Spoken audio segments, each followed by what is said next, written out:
Just sit there. Let's move on to a different topic. I'm Nathan. And I'm Seamus. And today we're talking about the most interesting things from Seoul, South Korea. Hey, no.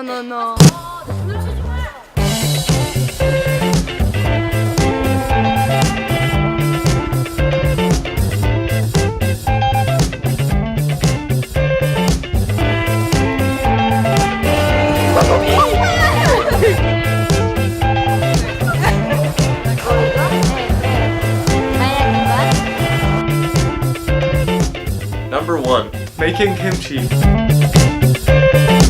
One thing about South Korea that was interesting but not delicious was their love of kimchi. Water kimchi, cabbage kimchi, radish kimchi, pepper kimchi.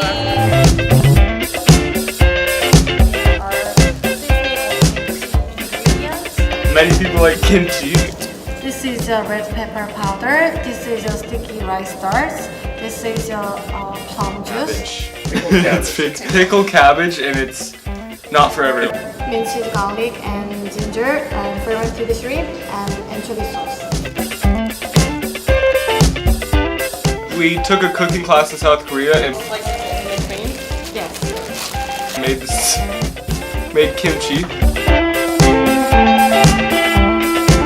The taxi driver wanted us to keep it and bring it on the plane because we didn't want to eat it and they were in jars. Number 2, the Trick Eye Museum. So we went to this museum called the Trick Eye Museum and it was just a bunch of paintings and illusions and cool stuff. I don't really know how to describe it.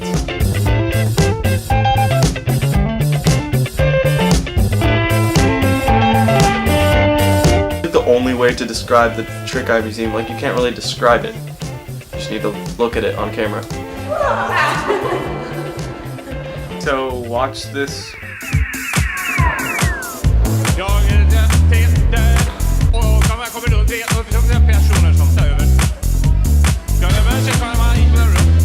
Did we go in and come back out?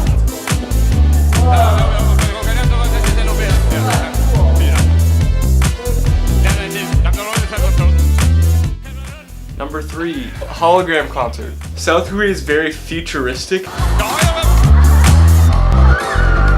And they also love K-pop, so they put those two together and made this hologram. We saw Shea doing Gangnam Style. And they hologram pictures of other people in the audience in.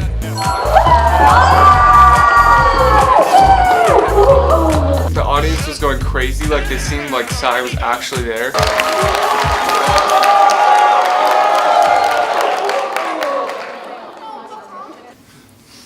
Yeah. And yeah. Number 4. There's limited parking in South Korea, so you have to push cars if you say you want to park somewhere. This guy needs to get out, right? But we're parked in front of him. So he puts it in neutral so you can push it out of the way. So if you need to get your car and it's blocked in, you just move everyone else's car, pull yours out, and then move everyone else's car back to where they were. Don't start pushing cars. You're doing this thing. Mm-hmm. You look like you're starting. Number 5. The Cat Cafe. The whole time was just every 10 minutes, the whole time we were in South Korea, Seamus wanted to go to the Cat Cafe, and we finally went there, and I just wanted to leave. We're in this place called the Cat Cafe, and so pretty much you eat here with a bunch of cats. It's kind of gross, but I don't think we're gonna eat.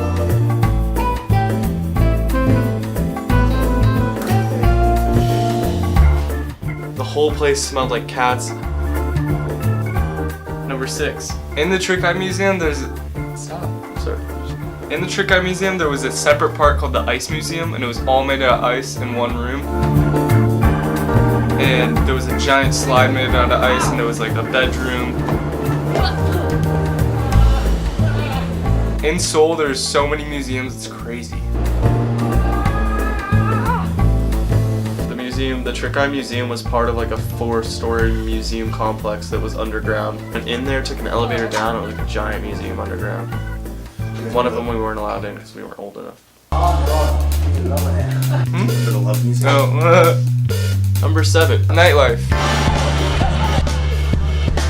The nightlife in Seoul was very fun. There was street performers and the markets were alive, and there was weird food everywhere.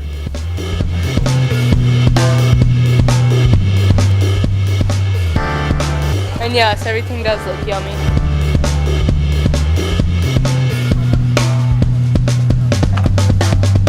Like a hot dog, but it's in a crate.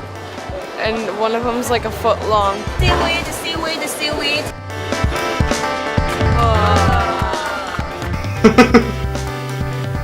So since we're from the West and we have blonde hair and blue eyes, which I don't see a lot of,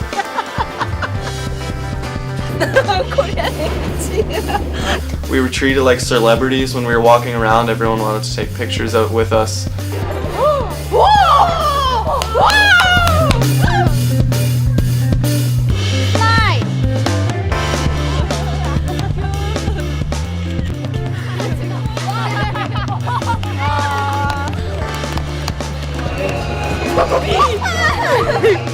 And then that one guy got really mad and he used Google Translate to scold us. At first I thought he was being was proud of us because he asked us if we were comedians. So I'm like, yeah, we're comedians. Like thanks, we're really funny. But it was a problem with the Google Translate. Like, you think you're funny? Number 8. We went to lunch with our guy James, and when we How do they cut things? lunches there are really long and there's lots of bowls and dishes of many things. And you cook soups and Mrs. Williams. yeah, they have like a big burner on your table. And they just throw the stuff in the soup right in front of you. And what's the sauce? Also like the kimchi. And then you wait for it to cook and you just pull it out and eat it. And the meat was so good, it was like thin.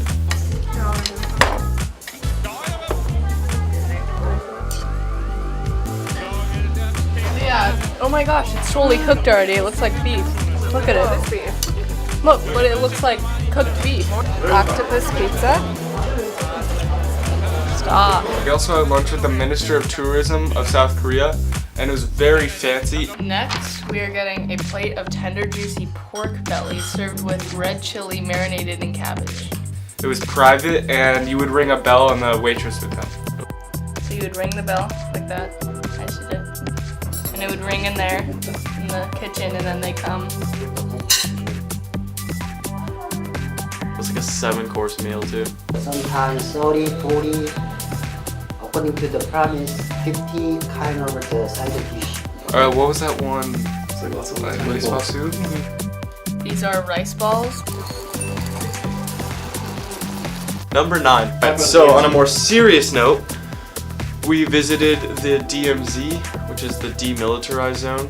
It's on it's the border between North and South Korea on the 38th parallel, and no weapons of a certain level of destruction are allowed within a mile of each side of it. Within the DMZ, there's the JSA, which is the Joint Security Area, and then there's those 3 famous blue UN buildings where leaders between the 2 countries go to meet, down right to the border of North and South Korea, and then in one of those UN buildings, and then you're legally allowed to cross into North Korea into one of those buildings. So inside of the room was a table, and it divided the room in half, so if you went around the table, you were in North Korea. Remember the microphones?